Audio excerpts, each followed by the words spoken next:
Hello everyone, আসসালামু আলাইকুম। Mariya's kitchen থেকে সবাইকে ওয়েলকাম জানিয়ে আজকের পর্বটি শুরু করছি। আমার আজকের পর্বে থাকছে আটা আর আলু দিয়ে বিকেলের একটি নাস্তা রেসিপি। খুবই মজার এই নাস্তা রেসিপিটা। চলুন তাহলে আপনাদের সাথে এই রেসিপিটা শেয়ার করি। এই নাস্তাটা তৈরি করার জন্য প্রথমে চুলায় একটা কড়াই বসিয়ে কড়াইতে বেশ কিছুটা সয়াবিন তেল দিয়ে গরম করে নিলাম। এবার আমি এতে হাফ চা চামচ আজওয়াইন দিয়ে দিয়েছি। ফোড়ন হিসেবে আপনারা এখানে চাইলে কালো জিরাও অ্যাড করতে পারেন। এবার কিছুক্ষণ নেড়েচেড়ে এটাকে ভেজে নিচ্ছি। ভাজা হয়ে গেছে। এবার আমি এতে 1/4 কাপ পরিমাণ পেঁয়াজ কুচি দিয়ে দিলাম। পেঁয়াজটাকেও কিছুক্ষণ ভেজে নেব। পেঁয়াজটাকে ব্রাউন কালার করে ভাজা যাবে না, হালকা একটু নরম হয়ে এলে তারপর এতে আমি কাঁচামরিচ দিয়ে দিব। এখানে আমি 5 থেকে 6টি কাঁচামরিচ কুচি করে দিয়ে দিয়েছি। আর দিয়ে দিচ্ছি 1.5 চা চামচ আদা ও রসুনের পেস্ট আর হাফ চা চামচ জিরা পেস্ট। এই আদা রসুন আর জিরা পেস্ট একসাথে খুব ভালোভাবে নেড়েচেড়ে মিশিয়ে নিয়ে কিছুক্ষণ ভেজে নিচ্ছি, প্রায় 30 সেকেন্ডের মতো, যেন আদা রসুনের কাঁচা ফ্লেভারটা চলে যায়। এবার আমি এতে দিয়ে দিচ্ছি ধনিয়া পাতা কুচি। এখানে আমি 1/3 কাপ পরিমাণ ধনিয়া পাতা কুচি নিয়েছি। এবার দিয়ে দিচ্ছি কিছু গুঁড়া মশলা। এখানে 1 চা চামচ মরিচের গুঁড়া আর হাফ চা চামচ করে হলুদ ও ধনিয়ার গুঁড়া নিয়েছি, দিয়ে দিলাম। এবার নেড়েচেড়ে কিছুক্ষণ ভেজে নিব। এ পর্যায়ে যখন গুঁড়া মশলাগুলো অ্যাড করবেন তখন চুলার আঁচ একেবারে লো হিটে রেখে তারপর অ্যাড করবেন, নয়তো মশলাগুলো পুড়ে যেতে পারে। যেহেতু এখানে পানি অ্যাড করিনি, নেড়েচেড়ে কিছুক্ষণ ভেজে নিয়ে তারপর এতে আমি দিয়ে দিচ্ছি কুচানো আলু। এখানে আমি বড় সাইজের 2টি আলু খোসা ছাড়িয়ে খুব ভালোভাবে ধুয়ে পরিষ্কার করে তারপর গ্রেটারের সাহায্যে গ্রেট করে নিয়েছিলাম। এই আলুগুলোকে দিয়ে খুব ভালোভাবে নেড়েচেড়ে ভেজে নিব। আলুটাকে এমনভাবে ভাজতে হবে যেন আলুটা একদম সিদ্ধ হয়ে যায়। এবারেতে দিয়ে দিচ্ছি লবণ স্বাদ মতো। আবারও একটু নেড়ে মিশিয়ে নিচ্ছি।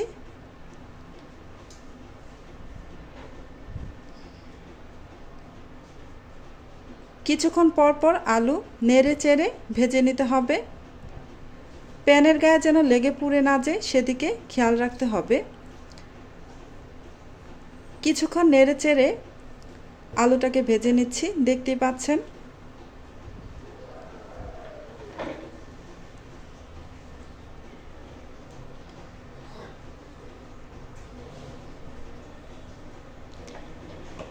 আলুটা আমার ভাজা হয়ে গেছে, আলুটা ভালোভাবে সিদ্ধ হয়ে গেছে। এবার আমি এতে দিয়ে দিব পানি। এখানে আমি হাফ কাপ পরিমাণ পানি অ্যাড করব। 1 কাপ পরিমাণ আটার জন্য এখানে হাফ কাপ পরিমাণ পানি দিবেন। 1 কাপ আটা দিয়ে এই নাস্তাগুলো আমি তৈরি করব, তাই এখানে হাফ কাপ পরিমাণ পানি দিয়ে দিলাম। এবার নেড়ে একটু মিশিয়ে নিচ্ছি। এখন চুলার আঁচ একটু বাড়িয়ে দিয়ে বলক তুলে নিব।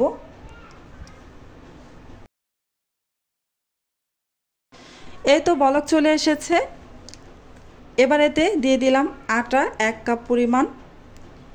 পানিটা দেওয়ার পর খুব বেশি সময় ধরে জাল করবে না, জাস্ট বলক আসার সাথে সাথে এখানে আটা অ্যাড করে নেবেন, নয়তো পানিটা শুকিয়ে যেতে পারে। এই তো এবার নেড়ে চেড়ে ডো তৈরি করে নিচ্ছি। আলু আর আটা খুব ভালোভাবে মিশিয়ে নিচ্ছি, মিশিয়ে একটা ডো তৈরি করে নিব। এই তো ভালোভাবে মিশিয়ে নেওয়া হয়ে গেছে। এবার আমি নামিয়ে একটু ঠান্ডা করে নিয়েছি, দেখতে পাচ্ছেন। এখন হাতের সাহায্যে খুব ভালোভাবে মথে নিতে হবে। আমি এই কড়াইয়ের মধ্যে রেখেই মথে নিচ্ছি। আপনারা চাইলে অন্য একটা পাত্রে তুলে নিয়ে তারপর ডোটা বানিয়ে নিতে পারেন, মথে নিতে পারেন। এই তো মথে নেওয়া হয়ে গেছে। এবার আমি এই ডোটাকে 2 ভাগে ভাগ করে নিচ্ছি। এবার 1 ভাগ নিয়ে নিচ্ছি। এখন আমি এই ডোটা দিয়ে একটি বেশ মোটা সাইজের রুটি তৈরি করে নিব। প্রথমে হাত দিয়ে একটু প্রেস করে রুটির মতো করে নিলাম। এবার একটা রুটি তৈরি করে নিচ্ছি, দেখতেই পাচ্ছেন। এটা বেশ মোটা করে রুটিটা তৈরি করে নিতে হবে। আমার রুটিটা বেলা হয়ে গেছে। এবার চারপাশ থেকে কেটে একটু সমান করে নিচ্ছি।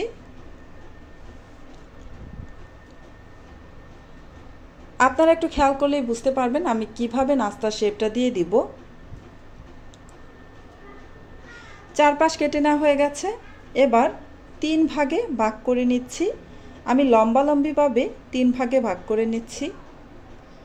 এই তো 3 ভাগে ভাগ করে নেওয়া হয়ে গেছে। এখন আমি এই একটা ভাগ নিয়ে নিলাম। এবার 3 কোণা শেপ দিয়ে নাস্তাটা বানিয়ে নিচ্ছি।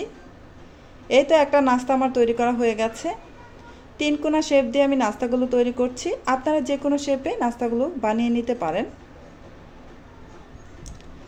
এই তো এভাবেই আমি বাকি সবগুলো নাস্তা বানিয়ে নিব। আমার চ্যানেলে যারা পুরনো বন্ধু আছেন ওনাদের জানাচ্ছি অসংখ্য ধন্যবাদ সব সময় আমার পাশে থেকে আমাকে সাপোর্ট করার জন্য।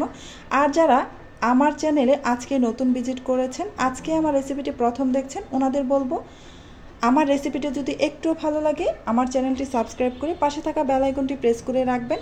এতে করে যখন আমি নতুন কোনো ভিডিও আপলোড করব তখন সাথে সাথে আপনার ওখানে নোটিফিকেশন পৌঁছে যাবে। এই তো সবগুলো নাস্তা আমি বানিয়ে নিয়ে চুলায় একটা ফ্রাই প্যানে বেশ কিছুটা তেল খুব ভালোভাবে গরম করে তারপর এতে নাস্তাগুলো দিয়ে দিচ্ছি। অবশ্যই তেলটাকে খুব ভালোভাবে গরম করে নিতে হবে, নয়তো নাস্তাগুলো উল্টাতে পারবেন না, ভেঙে যেতে পারে, যেহেতু আলু দিয়ে নাস্তাগুলো তৈরি করছি। এই তো উল্টে পাল্টে আমি নাস্তাগুলোকে ভেজে নিয়েছি। দেখতে পাচ্ছেন খুব সুন্দর একটা কালার চলে এসেছে। চুলার আঁচ মিডিয়ামে রেখে নাস্তাগুলোকে ভেজে নেবেন। চুলার আঁচ কোনোভাবেই অল্প আঁচে দিয়ে নাস্তাগুলো ভাজা যাবে না, এতে করে নাস্তাগুলো ভাজতে পারবেন না, ভেঙে যাবে। এই তো আমার নাস্তাগুলো ভেজে নেওয়া হয়ে গেছে। এবার আমি নাস্তাগুলোকে তেল ঝরিয়ে উঠিয়ে নিচ্ছি। সেম প্রসেসে আমি বাকি সবগুলো নাস্তা ভেজে নেব। আজকের মতো এখানেই বিদায় নিচ্ছি। আবারও চলে আসবো অন্য কোনো দিন নতুন আরও একটি রেসিপি নিয়ে। আপনারা অনেক বেশি ভালো থাকবেন, সুস্থ থাকবেন। আল্লাহ হাফেজ।